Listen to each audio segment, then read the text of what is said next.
The president has been chief among those who have been bigoted toward that community, and your being a brown person cannot exempt you from the kind of horrible inside acknowledgement that there's something going on here, and you can't justify a white supremacist logic. Welcome to this week's edition of Wacky Moments of Liberal Expression. I'm Eric Scheiner for MRC-TV. Now, it's the end of another week that demonstrates the liberal media has some serious problems when stories don't fit their narratives. So, it's time to take a pop quiz for the week. See how many you can end up getting right here. What does CNN call a Hispanic Trump advisor? The answer? A white supremacist in brown skin.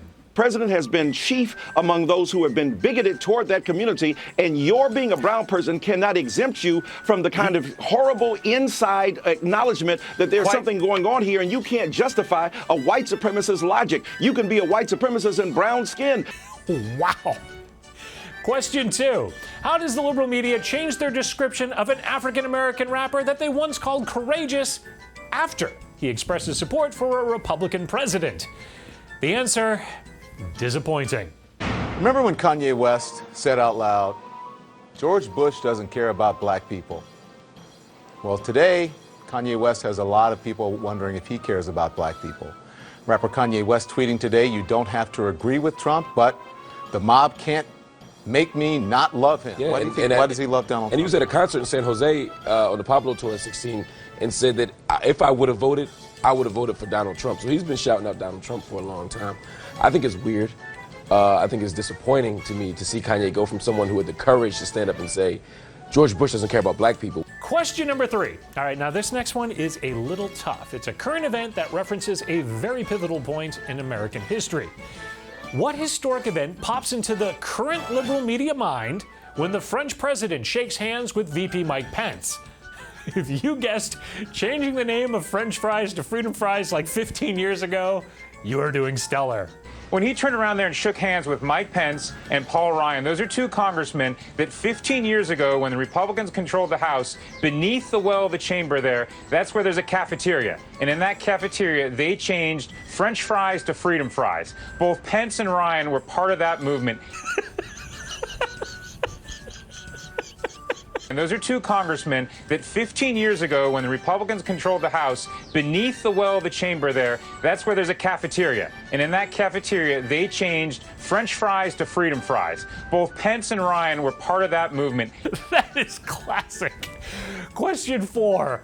When Americans get involved with political issues and make small donations that are under $200, but the issue doesn't fit the liberal media narrative, what becomes the media's biggest concern?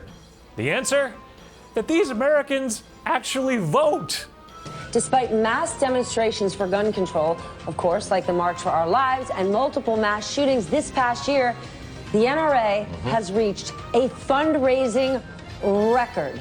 The gun lobby raised $2.4 million in March, the highest in 15 years. Nearly $2 million of that came from small donors who gave less than $200 each. So remember that all of those small donors who gave less than $200 each one of them has a right to vote. And I assure you, they go out there and do it. So they're going to send a $200 check to the NRA, they're going to vote. So that's their concern. Gun owners vote. Despite protests, they vote and they make donations. They simply can't comprehend.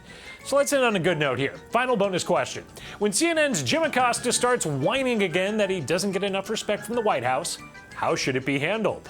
Are you trying to say that this administration is a champion of a free press? I certainly think that, as I stated a moment ago, we support a free press, but we also support a fair press. And I think that those things should go hand in hand, and there's a certain responsibility by the press to report accurate information. I think a number of people, I'm not finished. I think a number of people in this room do that every single day. They do their very best to provide fair and accurate information.